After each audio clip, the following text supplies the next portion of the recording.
안녕하세요. 저는 부모를 위한 강좌를 위해 초빙된 한국미래교육협회 대표 이민정입니다. 저는 미래를 읽는 부모는 아이를 창업가로 키운다는 책의 저자이고요. 아이들에게 4차 산업혁명 기술과 진로교육을 가르치고 있는 일을 하고 있습니다. 오늘 원래는 학부모님들을 모시고 강연을 할 예정이었으나 코로나 바이러스로 인해서 저희가 온라인으로 이렇게 인사드리게 되었습니다. 잘 지켜봐 주시고 여러분께 필요한 정보를 많이 가져가시길 바랍니다. 오늘 저는 4차 산업혁명 시대의 자녀 교육이라는 주제로 해서 강연을 드릴 건데요. 저는 실제로 학교에서 4차 산업혁명 기술을 가르치는 일을 하고 있습니다. 그래서 여러분께 무엇보다 학교 현장에서 부딪힐 수 있는 모든 문제점들에 대해서 솔직하게 알려드릴 수 있습니다. 모쪼록 잘 쫓아와 주셔서 필요한 정보를 많이 가져가시길 바랍니다. 지금 코로나 바이러스로 다들 너무 힘드실 것 같아요. 아이들하고 집에 있는 시간도 길어지시고 우리 아이들하고 도대체 뭘 해야 되나? 아마 그리고 우리 아이가 이런 것도 잘했나? 이런 것도 못했나? 여러 가지 생각이 많으실 텐데요. 현재 우리나라 현실은 어떤가요? 여기 슬라이드를 보시면 아시겠지만 지금 제가 이거 쓴 게 아니고요. 인터넷에 있는 기사를 정리해서 나온 거거든요. 많은 사람들이 지금 저희가 전 세계에서 방역 선진국으로 굉장히 대한민국 국민인 게 자랑스럽다라고 하시는 분이 상당히 많습니다. 저도 우리나라가 이렇게까지 잘할 줄 몰랐는데요. 그래서 굉장히 좋은 감정을 많이 갖고 있는 걸 알고 있습니다. 그런데 이렇게 좋은 나라에서 사는 우리 아이들의 모습은 과연 어떨까요? 초등학교 때는 땡땡땡을 배웠다고 나오거든요. 혹시 짐작이 가시나요? 제가 한 가지 더 보여드리겠습니다. 중학교 때는 땡땡땡에 시달렸대요. 자, 위에 거는 배웠다니까 괜찮은데 시달렸다는 말에는 약간 부정적인 어감이 있죠. 여러분이 우리 아이들의 현실에 대해서 제가 말씀을 드린다고 했을 때 여러분이 느낌이 우리 아이들은 너무나 미래가 긍정적이고 자신감이 있다 생각하시는지 아니면 너무 걱정이다 생각이 드시는지 한번 여쭤보고 싶어요. 자, 마지막으로 고등학생 때는 땡땡에 휩싸였다. 마지막 건 조금 쉽게 짐작하실 수 있을 것 같아요. 고등학생들은요, 가장 큰 문제가 불안이라고 합니다. 아이들의 입시를 생각을 한다고 하면 당연히 불안감에 휩쓸리는 건 당연한 건데요. 문제는 초등학생 때의 땡땡땡이 바로 무엇이냐면 수치심이라고 해요. 고등학생도 아니고 중학생도 아닌데 왜 초등학생들이 수치심에 시달려야 될까요? 그리고 중학생은 더욱이 다른 게 아니고요. 외로움에 시달린다고 합니다. 제가 한 말일까요? 제가 이렇게 함부로 말씀드릴 수는 없고요. 저기 보시면 김현수 선생님이라는 분이 계시는데요. 이분은 정신과 의사세요. 그래서 본인들한테 상담 온 학생들을 상담하시고서 아이들의 상태를 저렇게 짐작을 하셨는데요. 여러분께 추천해드리고 싶은 게 이게 일부 아픈 학생들의 문제가 아니라 저 같은 경우는 직접 학교에 나가서 강의를 많이 하는 편인데 1년에 최소한 3만 명 이상의 학생들을 만나고 있습니다. 학생들뿐만 아니라 선생님 그리고 교육부에 높으신 분들한테서도 제가 강의를 하는데요. 그분들이 다 똑같이 하시는 말씀이 너무 힘들다예요. 자, 보세요. 초등학교 때는 수치심을 배웠고 중학교 때는 외로움에 시달렸으며 고등학교 때는 불안에 휩싸였다. 제가 학교 나가서 물어보면요. 우리나라가 잘 사는 것 같냐라고 물어봤을 때 아주 많은 학생들이 잘 사는다고 생각을 못하고 있어요. 그러니까 지금 우리는 되게 아이들한테 교육을 굉장히 열심히 나란데도 불구하고 아이들의 자존감은 그렇게 높지 않다는 것이죠. 자, 그럼 이게 그냥 뭐 그럴 수도 있고 더구나 저분은 정신과 의사시니까 지금 상태가 심각한 학생들의 문제가 아닐까 이렇게 생각을 하실 텐데요. 제가 학교에서 수업을 해본 바에 의하면 저는 전 학년하고 정말 유치원생부터 성인들까지 다 가르치고 전국적으로 돌아다니는 사람인데 정말 학년과 지역에 상관없이 뭐라고 할까요? 무기력한 학생들을 굉장히 많이 만나고 있습니다. 정말 신기하게도요. 학교에 가면요. 30명의 학생이 있으면 활기 있는 친구들은 10명이 안 되고요. 나머지 20명의 학생들은 전부 다 무기력하게 앉아 있어요. 그러면 이게 일부 한두 명의 이야기가 아니라는 거죠. 아마 여러분 자녀들이 이런 말 혹시 하지 않나요? 안 해요? 못해요? 몰라요. 이런 거 들으시면 부모님들이 속이 타시는데요. 쟤는 도대체 커서 뭐가 되려고 그러지? 이런 고민 많이 하실 거예요. 근데 여러분 안심하세요. 여러분의 자녀만 그러는 게 아니고요. 전국의 학생들이 다 저러고 있습니다. 네, 나이에 상관없고요. 그리고 어떤 지역적인 것도 상관없어요. 제가 수도권도 가고 지방도 가고 제주도도 가는데요. 굉장히 많은 학생들이 신기하게도 비슷한 말을 하고 있습니다. 여러분, 지금 여러분은 어쩌면 4차 산업혁명 시대의 아이들의 역량이라는 말 때문에 어떤 특정한 기술을 배우면 우리 아이가 잘 살지 않을까? 이걸 기대하실 수 있어요. 저는 감히 여러분께 기술에 대한 거는 고민을 좀 낮춰라고 말씀드리고 싶습니다. 왜 그럴까요? 지금 저희 아이들의 문제는요, 기술의 문제가 아니라 바로 이 무기력. 여기 자세히 조그만 글씨지만 열정과 동기가 사라진 게 거의 뭐 아주 팬데믹이라고 하죠. 대한민국 학교 교육 현장을 가장 크게 휩쓸고 있는 아이들의 상태이기 때문입니다. 지금 우리나라가 굉장히 잘 사는 나라가 맞아요. 저는 이렇게 우리나라가 방역에도 잘 할 줄 알았거든요. 저도 외국에서 살아봤기 때문에 한국이 발전된 부분 잘 알고 있었는데 문제는 한국 학생들이 그런 부분을 너무 모른다는 거예요. 그래서 여러분이 생각하실 거는요. 저는 이거 하나만 말씀드릴 수 있어요. 뭐 학원도 많이 보내시고 아이들 실력 레벨 테스트 계속 하시잖아요. 그런데 그거보다 정말 중요한 건 열정과 동기입니다. 근데 그게 너무 어려워요. 한국 학생들한테는요. 기술은 영어는 수학은요. 여러분이 좋은 선생님 만나시면요. 언제든 키우실 수 있어요. 근데 문제는 아이들이 마음 상태가 공부를 할 마음이 전혀 없다는 거예요. 열정과 동기가 사라진 아이들 어떻게 해야 될까요? 저희가 그거를 지금 해결을 해야 된다는 것입니다. 자, 이걸 아시면 돼요. 왜 한국 아이들은 유독 전 세계 다른 학생들에 비해서 자존감이 떨어질까요? 나라가 아무리 잘 살아도 학생들은 그걸 잘 실감하지 못하고 있습니다. 여기 보시면요. 연구 결과 되게 많이 나와 있는 거 있거든요. 여러분이 인터넷에다가 구글이나 이런 데 네이버 같은 곳에다가 4차 산업혁명 시대에 아이들의 경쟁력 이런 거 관련해서 치시면요. 아주 훌륭한 보고서들이 많이 나옵니다. 그래서 거기에도 나오는 게요. 기술이 그렇게 문제가 되지 않는다는 말은 굉장히 많이 나와요. 근데 제가 말씀드리고 싶은 거는 뭐 어려운 연구 결과를 말씀드리고 싶은 게 아니라요. 왜 유독 우리 아이들이 이렇게 무기력해지냐는 거죠. 자, 핵심은요. 우리나라 아이들이 너무 똑똑한 게 문제예요. 다른 나라랑 비교했을 때 성취 동기가 굉장히 높습니다.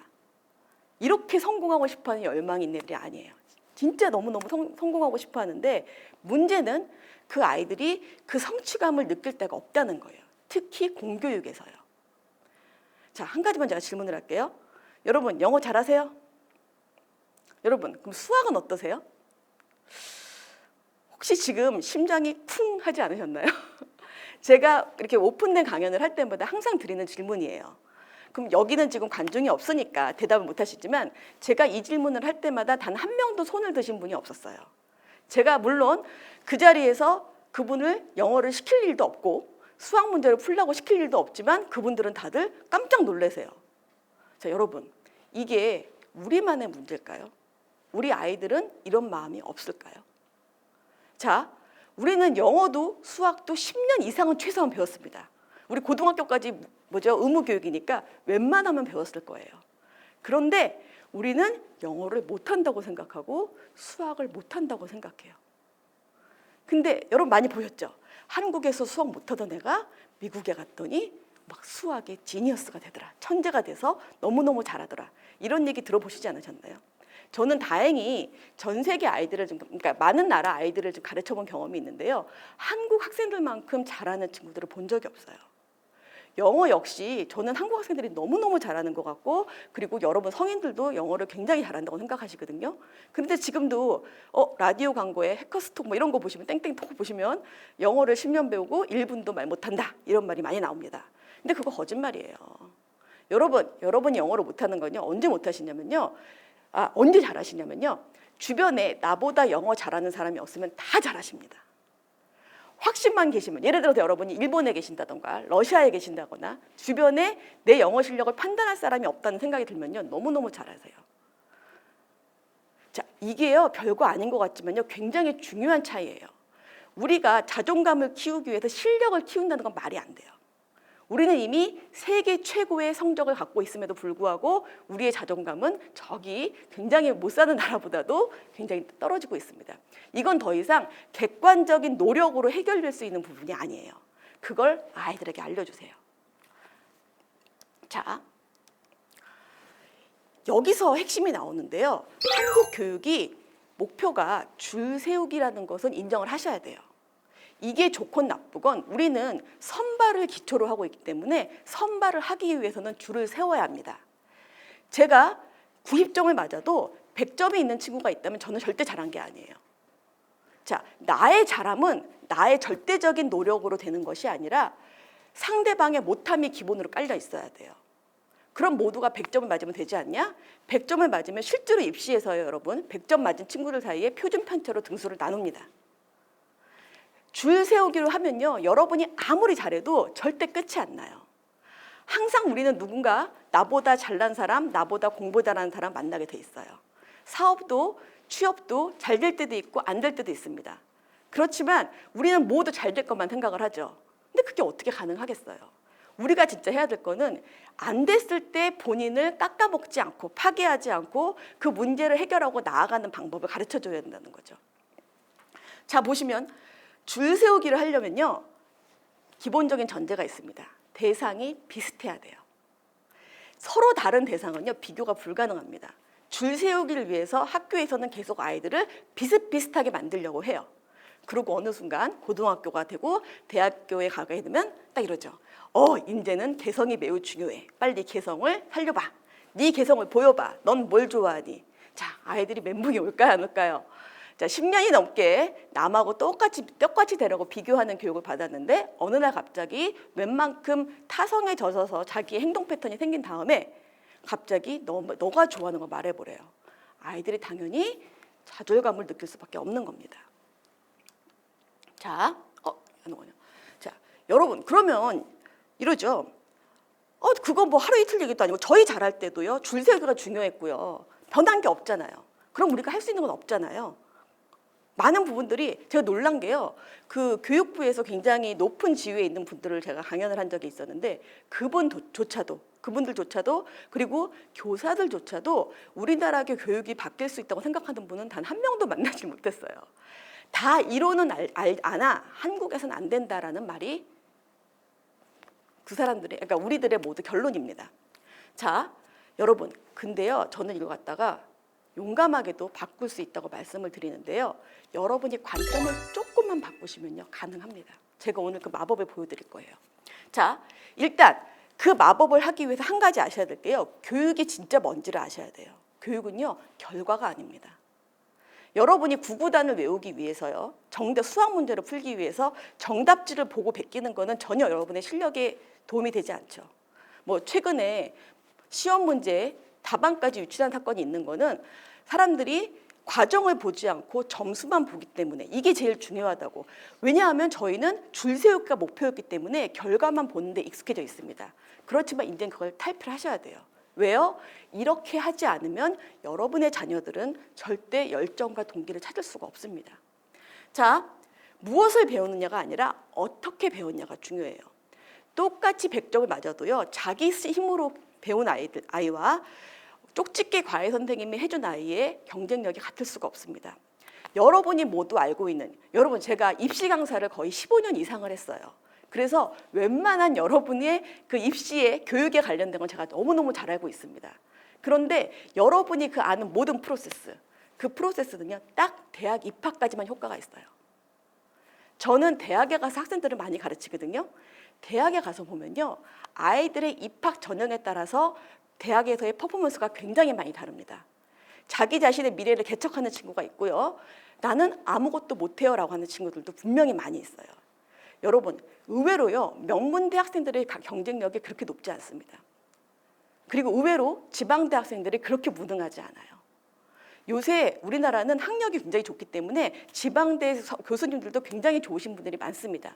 단지 문제는 학생들의 자세가 문제일 때가 많아요. 여러분, 우리는요, 우수한 학생들이에요. 전부 다. 아무리 여러분이 보기에는 기준이 미흡한 것 같아도요, 전 세계로 놓고 보면요, 굉장히 우수한 학생들입니다. 근데 뭐가 문제냐, 우리가 결과만 보면서 아이들에게 스스로 역량이 개발할 시간을 주질 않은 거예요. 그 기회를 뺏은 거예요. 흔히 말하는 입시교육이요? 좋지요. 정말 입시교육이 얼마나 잘하냐면요. 내가 아무것도 몰라도요. 고등학교 때만 마음 정신 차리고 딱 공부하잖아요. 대학 갈 수 있을 정도로 우리나라 온라인 강의라던가 입시학원이라던가 너무너무 잘 돼 있습니다. 문제는요. 열정과 동기가 없는 게 문제예요. 아이들이 유치원부터 고등학교 때까지 다 지쳐갖고 와요. 너무나 많은 비교에 눌려서 나는 원래 못난 아이구나. 나는 아무것도 하면 안 되는 아이구나. 라는 말을 합니다. 근데 이게요. 굉장히 늦은 사이에 시작해요. 초등학교 저학년 때부터 시작합니다. 자, 여러분 절대 잊지 마세요. 공부는요. 점수가 아니라요. 얘가 이 점수를 맞는데 어떤 노력을 기울였냐. 이거를 진짜 보셔야 돼요. 이거 많은 교육서에서 하는 말이고 그래 봤자 이론 아니야? 누가 저거 몰라? 그렇지만 점수 나오면 또 다른 얘기야 라고 하시겠지만요. 여러분 이것부터 일단 인정을 하세요. 자, 어떻게 배우냐가 중요하고요. 이 공부 과정에서 어떤 과정, 프로세스를 잘 보셔야 돼요. 자, 그리고 또 중요한 거는 내가 바꿀 수 있는 것과 바꿀 수 없는 거를 빨리 구분을 하셔야 돼요. 자, 우리나라 교육을 바꾸려면 한 3가지 정도가 문제가 나와요. 일단 방금 말한 평가 과정에 대한 문제가 나오고요. 그 다음은 대학 입시가 나오고요. 그 다음 3가지가 아니라 4가지 정도 되겠네요. 그 다음에 교육 과정 자체의 내용, 그러니까 내용이 너무 옛날 거라는 거죠. 또 하나는 교사 선생님들이나 이런 분들의 자질 이런 얘기가 나오거든요. 근데 여러분 제가 말씀드린 이 4가지가 여러분이 부모님들이 해결할 수 있는 문제가 되나요? 전혀 안 되잖아요. 그런데 이 부분을 갖고 계속해서 불만을 하시면 여러분이 이 교육에서 살아남으실 수가 없어요. 이거는 바깥에서 해결을 해줘야 되고 우리가 할 수 있는 게 아닙니다. 이거는 아이들이나 부모님들에게도 절대 도움이 되지 않아요. 계속 바꿀 수 없는 거에도 불평을 한다면요. 여러분의 미래는 전혀 달라지지 않을 거예요. 우리가 바꿀 수 있는 거를 해야 돼요. 제가 첫 번째 말씀드렸죠. 첫 번째가 뭐였냐면요. 교육이 무엇인지, 결과가 아니라 과정을 봐달라. 이게 굉장히 큰 힌트가 되고요. 자, 또 하나 볼까요? 여러분이 지금 제 말을 믿지 않으시고 나는 기존에 알던 대로 할 거야. 난 옆집 아줌마가 말해준 대로 할 거야. 라고 하시면요. 제가 너무너무 죄송하게도 말씀드려야 되지만 여기서 벗어나기 어렵습니다. 제가 한 말 아니고요. 아주 유명하신 분이죠. 이원석 씨의 공부란 무엇이라는 책에서 나온 그 진로에 관련된 굉장히 유명한 그림인데요. 치킨트리라고 나오죠. 우리나라의 진로는 닭을 언제 튀기냐의 문제라고 하잖아요. 네. 진짜 많은 부모님들이요. 아이들한테 욕심이 없다고 하세요. 나는 우리 아이한테 욕심이 없어요. 아이가 행복하기만 하면 돼요. 그런데 최소한 밥벌이는 해야 되죠. 근데 그 말 때문에 따라온 우리가 기존에 바꾸지 않고 따라왔던 이 공부에 관한 습관이 바로 여러분을 이런 늪에 빠지게 하는 거예요. 여러분, 이거는요. 상당히 오래된 얘기고요. 이거는 지금도 벌어지고 있고 앞으로도 벌어질 겁니다. 그냥 여러분이 생각 없이 내 행동을 지금 바꾸지 않으면 당연히 가는 수순이에요. 이 수순에서 벗어나기 위해서는요. 여러분이 정말로 열심히 노력을 하셔야 됩니다. 이거 굉장히 어려워요. 여기서 벗어지는 거예요. 여러분이 정보도 찾으셔야 되고요. 계속해서 학습도 하시고 본인도 훈련을 하셔야 돼요. 그러지 않으면 절대 못 벗어납니다. 자, 좀만 말씀드리면요. 저희가 이렇게 막 제가 이런 강의를 한 지 오래됐거든요. 이렇게 막 강의를 해도요. 막상 아이들이 학교에 가서 시험 점수를 딱 받아오면 모든 게 다 사라집니다. 많이 봐요. 제가 학원도 오래 했기 때문에 초등학생들이 받아쓰기 60점을 받아오거나 수학을 60점을 받아오면요. 모든 교육과는 끝나요. 그땐 바로 옆집 언니 이런 데 전화하시죠. 전화하셔서 우리 애가 이번에 이렇게 됐는데 그리고 혼자 자책을 하십니다. 내가 잘못 키웠나 봐. 진작 가르쳤어야 되는데. 여러분 여기에서 시작이 되는 거예요. 아이가 60점을 맞아온 건요. 사실은요. 굉장히 정상적인 거예요. 사실은. 초등학교 그러니까 뭐냐면요. 제가 이 진로 트리에서 벗어나시려면 노력을 많이 해야 된다고 하는데 제가 뭘 폄하하려고 하는 건 아니지만 제가 수학과 출신이거든요. 수학도 오래 가르쳤고 지금 현재 초등학교 1학년부터 3학년까지 스토리텔링 수학은요. 사실 지금 말이 안 되는 부분이 많습니다. 그 아이들이 60점을 맞는 거는 굉장히 정상적인 거예요. 근데 아이가 수학에서 60점 맞아왔다고 해서 이거를 문제 싣고 너는 수학을 못한 아이라고 낙인을 찍으시면요, 그 아이는 평생 수학을 못합니다. 사실 그거는요, 아이의 문제라기보다는 사실 제도의 문제예요.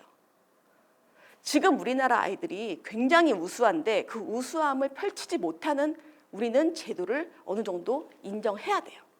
아이만의 탓이 아니라는 거예요. 자, 여러분 혹시 저는 다행히 우리 작은 애들이 공부를 잘해서 특목고를 보낸 적이 있어요. 특목고를 보냈는데 특목고로 갔더니 역시나 거기도 1등과 꼴등이 있더라는 거죠. 생각을 해보세요. 여러분의 아이가 민사고나 뭐 대원외고나 뭐 서울국제고나 이런 데 갔다고 해보세요. 했는데 갔더니 얘가 항상 1등 할까요? 아니죠.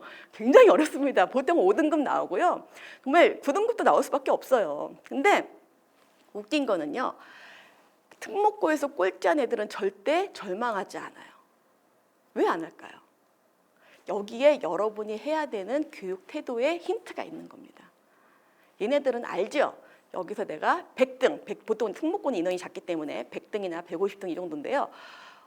100등이나 150등 했을 때 이게 나의 진짜 실력이 아니라는 걸 알아요.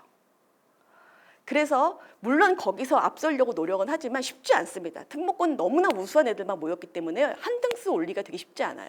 그리고 전교 1등도요, 정해진 애들이 없어요. 엎치락뒤치락 합니다. 그래서 오히려 내신 평균은 낮을 수밖에 없어요. 그런데도 불구하고 아이들의 자존감은 높아요. 왜 높죠? 본인들이 스스로를 가치를 알기 때문에 그래요. 자, 제가 여러분께 드리는 제안은 바로 이겁니다. 여러분의 자녀를 특목고 학생처럼 대접해 주세요. 얘가 60점을 받아오고 70점을 받아와도 그 아이는 절대 멍청한 아이가 아닙니다. 단지 그 시험에 맞는 훈련을 못했을 뿐이에요. 초등학교 1학년에 수학 점수가 100점 나온 친구라면요, 아마 아주 천재적인 케이스 아니면요, 대부분의 학생들은 학원 같은 데서 비슷한 유형의 문제를 많이 풀어온 학생들일 거예요. 그리고 아마 그 학생들은 많은 사교육을 앞으로도 할 거예요. 그리고 초등학교 졸업할 때쯤 되면 공부라면은 이가 갈리는, 공부라면 지긋지긋한 학생들이 될 확률이 굉장히 높습니다. 여러분이 그 초등학교 때 모르는 것을 배우는 즐거움을 알려줘야 할 그때 점수에 집착한 결과로 아이들의 열정과 공부에 대한 호기심은 분명히 없어질 거예요. 자, 보세요. 우리가 교육을 하고 뭐 부모님들이 막 공부를 하실 때 이걸 많이 고민하시죠. 아이가 어떻게 하면 성적을 올릴 수 있을까? 100등 하는 애를 1등을 올리는 과정에 관한 논의는 굉장히 많이 있어요. 그렇지만 여러분, 현실은요, 이 아이가 아무리 노력을 해도요, 상대방이 못하지 않고서는 1등을 하기가 어렵습니다. 그래서 여러분이 조금 바꾸셔야 돼요. 1등을 하지 않아도 자존감이 무너지지 않는 아이를 만들어야 돼요. 그 비법이 바로 여기 제가 적어놓은 거죠. 결론은 여러분이 아이들에게 성취감만 주시면 됩니다. 근데 우리나라 아이들 대부분 학교에 성취감 얻기 너무너무 어려워요. 왜냐하면 기준은 항상 100점이고 밤마다 이상하게 너무너무 공부 잘하는 애들이 많기 때문에 웬만한 아이들은 성취감을 얻기 너무너무 어렵습니다. 그럼 어떡하죠? 자, 얘는 맨날 70점만 맞아요. 그럼 얘는 성취감을 얻기가 너무 어렵지 않을까요? 이럴 때는 바로 어머님들이, 부모님, 아버님들이 성취감을 주셔야 돼요. 이 아이가 70점을 어떻게 맞게 되는 건지, 한 문제로 더 맞았는지 아니면 푼 속도가 조금 더 빨랐던지, 이런 식으로 아이들에게 무엇을 했는지에 대한 과정을 계속 물어보시고 그 부분을 인정을 해주셔야 돼요. 근데 그러지 않고 점수만 보시면 막말로 찍어서 맞는 경우도 있습니다. 그런 거는 의미가 없는 거죠. 근데 점수만 보고 찍어서라도 무조건 100점 맞아, 이건 아니라는 거예요. 근데 사실은 많은 부모님들이 그렇게 생각을 하세요.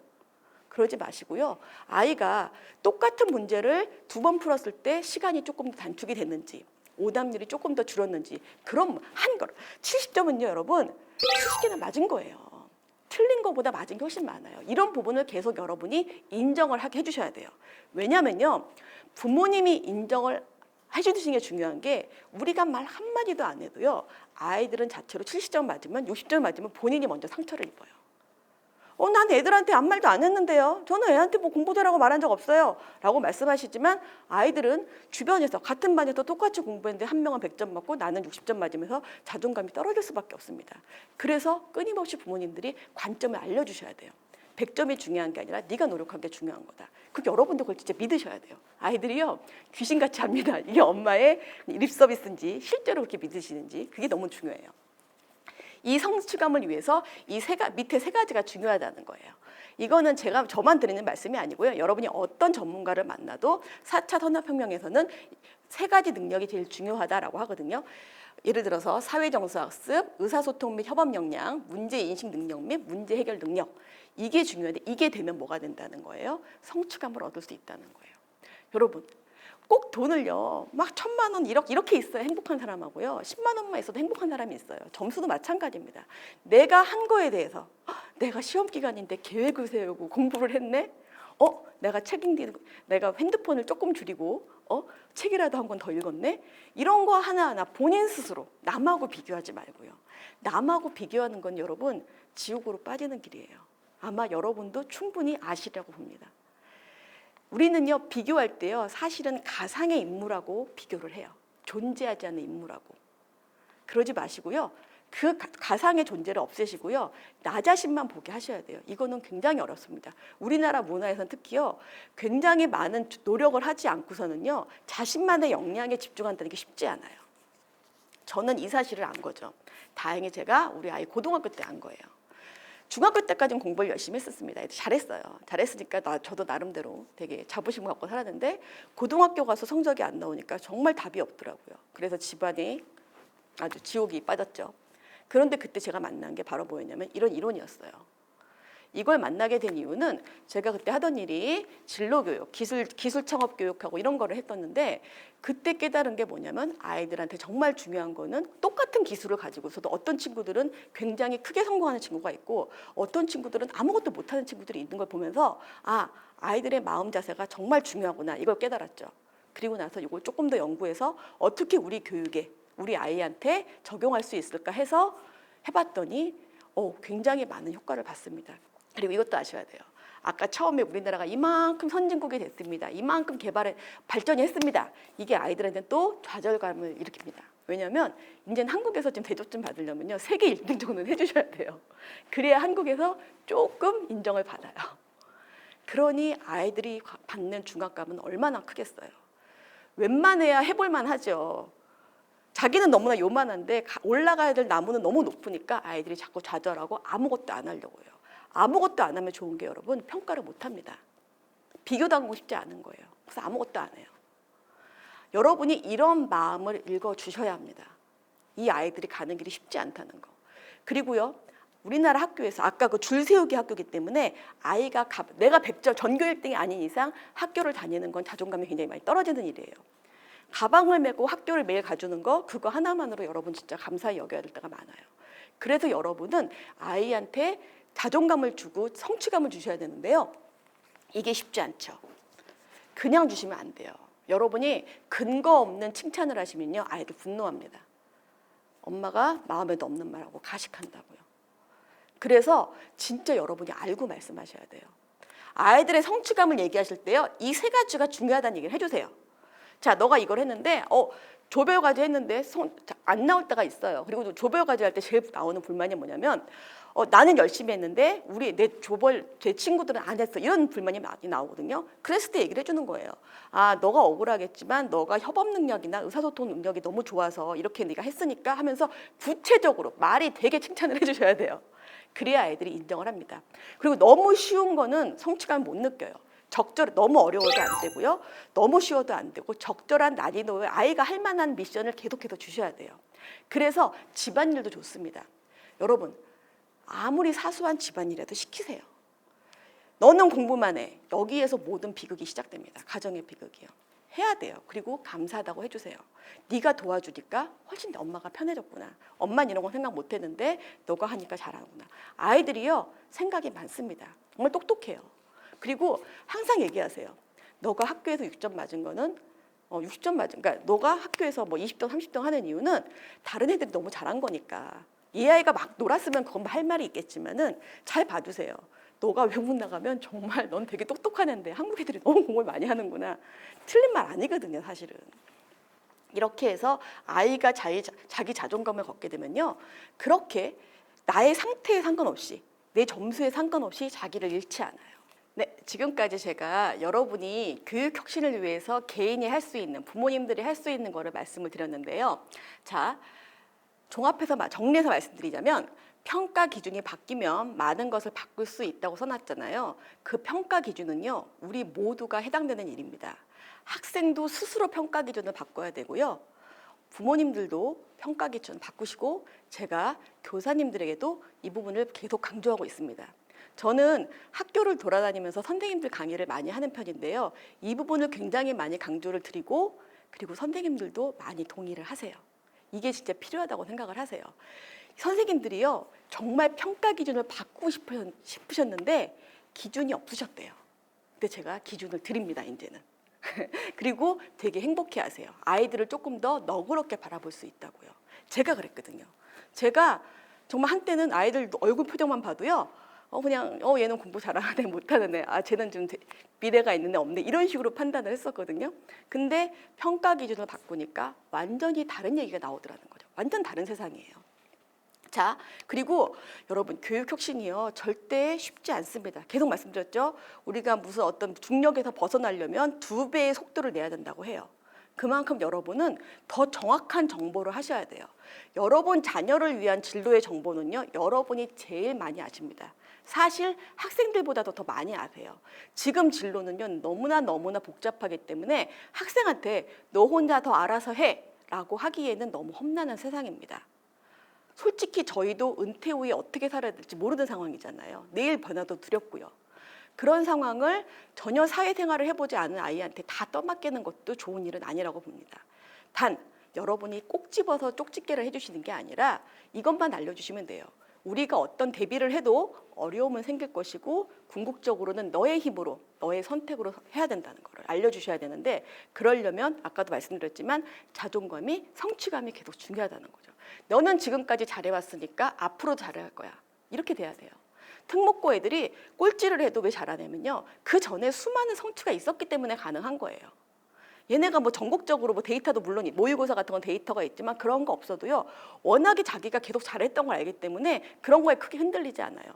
그렇지만 또 거기에 굉장히 흔들리는 친구들도 있습니다. 그 친구들은 항상 객관적인 데이터가 필요한 친구들이에요. 나는 항상 1등을 해야 되고 어떤 등급 안에 들어가야 되는 친구들. 이런 친구들은요, 어떤 문제가 생겼을 때 좌절을 하고 되게 힘들어할 확률이 높습니다. 그래서 그런 식으로 자녀들을 그렇게 알려주지 마세요. 어려움은요, 본인이 해결을 해야 되고요. 그리고 제일 중요한 거는 문제는 언제나 생기고 미래는 누구나 알 수 없습니다. 그거는 본인이 해결해야 된다는 거. 그런 거를 꼭 알려주시면 됩니다. 그리고 더 제일 중요한 거네요. 가짜 정보를 구별할 수 있는 지대한 노력과 믿음이에요. 이런 믿으셔야 돼요. 주변에 막 그러실 거예요. 되게 아이는 큰일 났습니다. 네, 이렇게 하시면 큰일 납니다. 수많은 이야기가 들리실 겁니다. 정말 큰일 났을 수도 있어요. 근데 그거는요, 여러분이 판단하셔야 돼요. 아니라고 모르세도 아니고요. 제가 최근에 만난 한 분은 아이가 중학교 졸업하는데 알파벳을 모르는 아이가 있었어요. 이런 거는 이제 근데 이분이 뭐가 문제였냐면 이미 이제 어느 정도 표준하고 떨어지니까 손을 댈 수가 없는 거예요. 근데 이분도 되게 신기했던 게 평가 기준을 제가 바꾸라고 했어요. 뭐냐면 그냥 이 세상을 사는데 뭐 게임 캐릭터도 영어가 많이 나오고 옷 이름도 영어가 많이 나오는데 알파벳을 모르면 살기가 힘들다는 거죠. 그런 관점에서 영어를 시작해보자 라고 하니까 가능한 거예요. 만약에 얘한테 야, 너 대학 가려면 영어 좀 안 되니까 해야 돼 라고 시작하면요, 중3의 알파벳을 모르면 대학하고 너무 먼 얘기예요. 이 친구는 절대 시작 못합니다. 근데 오히려 너가 지금 알파벳을 알아야 되는 이유를 차근차근 설명을 해줬더니 아이가 알파벳을 배울 결심을 했다고 해요. 이거는 성적하고 상관없는 거잖아요. 이런 식으로 바뀌셔야 된다는 거죠. 자, 가짜 정보 구별하셔야 됩니다. 우리나라가 교육 광풍이에요. 여러분이 철저하게 정보와 믿음과 신념으로 똘똘똘 뭉치지 않으시면요, 그냥 휩쓸려 가십니다.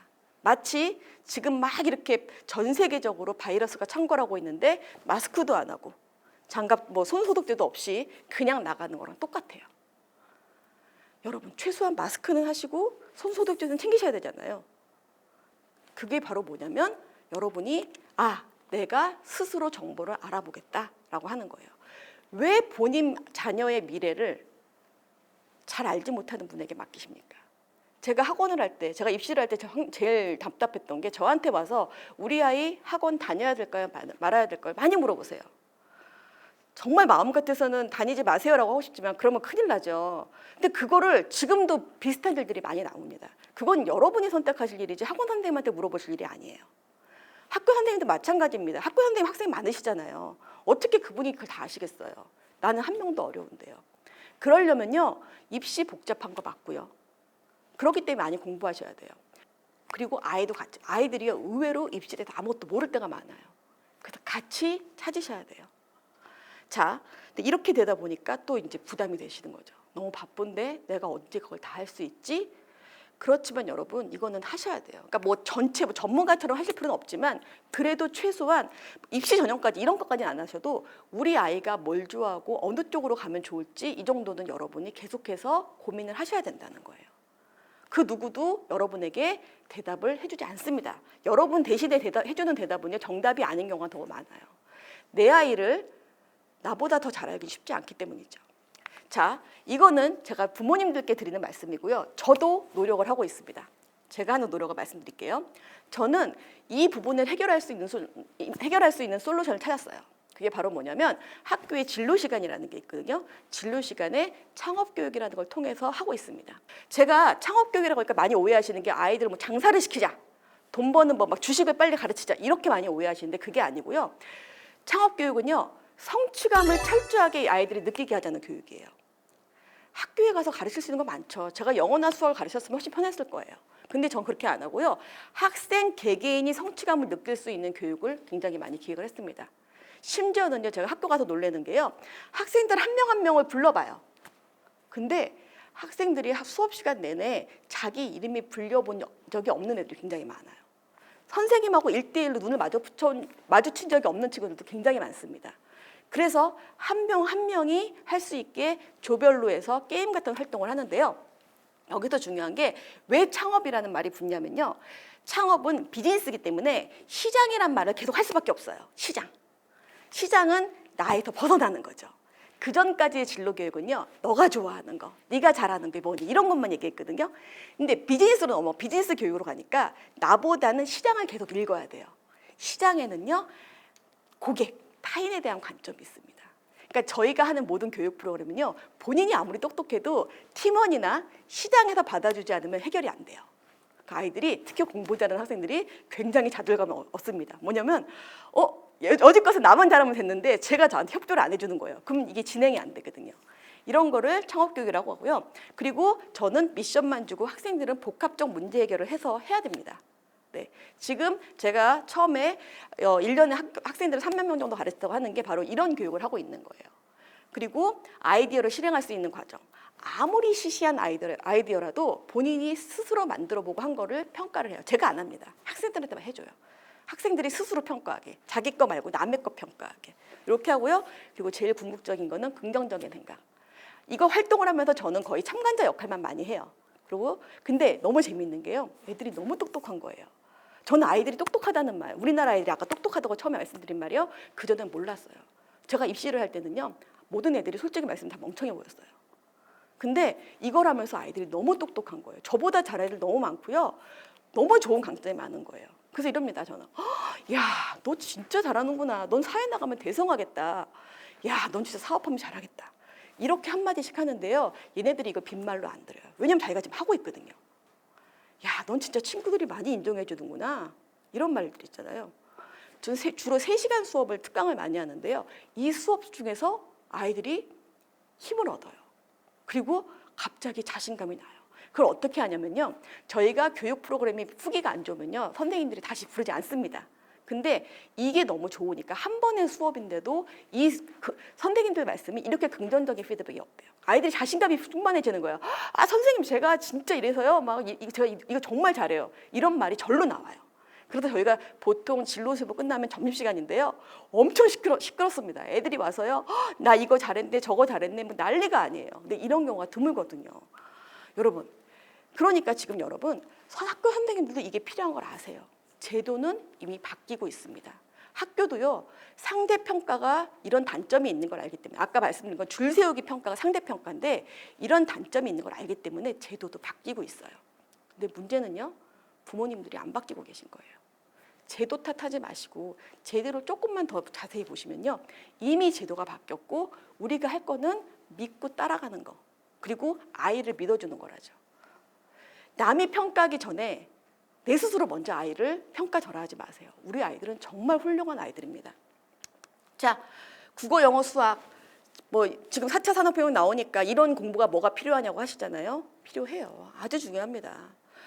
이걸 먼저 알려주세요. 말로는 그런 옛날 공부 필요 없어 이런 말 하시면서 공부 열심히 하라고 하면 아이들이 듣겠어요. 이게 진짜 중요해요. 여러 가지 면에서 중요합니다. 단 과정이 중요한 거죠. 수학을 푸는 과정, 국어를 푸는 과정, 영어를 하는 과정. 과정이 중요해요. 과정을 해서 본인이 자꾸 스스로를 테스트해보고 자신의 역량을 확인할 수 있게 해주세요. 자꾸 부모님이 너무 많은 개입을 하시면요. 그건 일종의 반칙이에요. 아이가 자기 실력을 평가할 기회를 빼드시는 거예요. 시험을 아이가 스스로 자기 역량을 확인할 수 있는 기간으로 해주세요. 자, 뭐 이제 마무리인데요. 제가 계속 말씀드리죠. 지금 여러분이 뭐 학교 입시를 바꾸세요. 뭐 교사 선생님들을 바꾸세요. 아니면 뭐 시스템 바꾸세요. 이런 거 하실 수 있으면 하세요. 저는 이제 여기 우리 시청자분들이 어떤 분들인지 모르지만 바꿀 수 있으면 바꾸는 게 맞다고 생각을 해요. 그렇지만 바꾸지 못하신다면 여러분의 관점을 바꾸시는 게 훨씬 더 좋을 거라고 생각합니다. 여러분의 관점, 여러분이 믿으시면 돼요. 제가 잘 인용하는 게 그 젓가락 천국 지옥 얘기 아시나 모르겠어요. 뭐냐면 그 지옥에 갔는데 앞에 진수성찬이 있대요. 근데 젓가락이 1m짜리라서 먹을 수가 없어서 다 배고프더래요. 근데 천국을 갔더니 똑같은 환경인데 그 젓가락으로 남을 떠먹여 주니까 행복하게 먹고 있더래요. 여러분 관점이 저는 이런 거라고 생각합니다. 이게 되게 어려울 것 같으시잖아요. 근데 저 입시 15년 했거든요. 15년 사실 20년 가까이 했어요.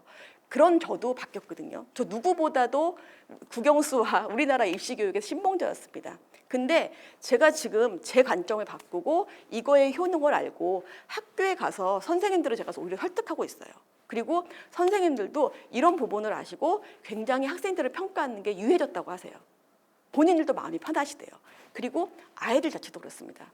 아이가 춤이나 노래를 잘하면요, 요새 인기가 되게 많습니다. 그러면요, 그 아이들이 성적에 상관없이 또 자존감이 높아요. 근데 문제는요, 춤도 못 추고 노래도 못하고 공부도 별로인 아이들은 정말 자기 성취감을 얻을 수 없다는 거예요. 그랬을 때 학교 진로교육 이런 거 진행하고 그런 걸 위해서 저희가 진로교육을 하고 있는 거고요. 그리고 여러분이 이걸 갖다가 접할 기회가 있을지 없을지 모르지만 그건 상관없이 여러분이 아이들에게 성취감을 주겠다. 우리 아이들은 괜찮다는 믿음을 주시고 그리고 계속 말씀드리지만 이 아이들은 특목고 아이들이라고 생각을 하셔서 존중을 해주시면 아이들의 미래는 절대 긍정적일 거라고 생각합니다. 너무 걱정하지 마시고요. 아이들에게 조금 기회를 주세요. 지금 아이들이 받아오는 성적은요 사실 별게 아니에요. 앞으로 갈 길이 많고 시대 변화도 굉장히 격변하기 때문에 정말 우리가 알 수 있는 건 없어요. 우리가 가지고 갈 수 있는 건 나에 대한 믿음밖에 없습니다. 그 나에 대한 믿음을 절대 잃지 않게 해주시고 그러려면요 교육이 과정 그 자체라는 거를 절대 잊지 않으셨으면 좋겠습니다. 지금까지 긴 이야기 들어주셔서 감사합니다.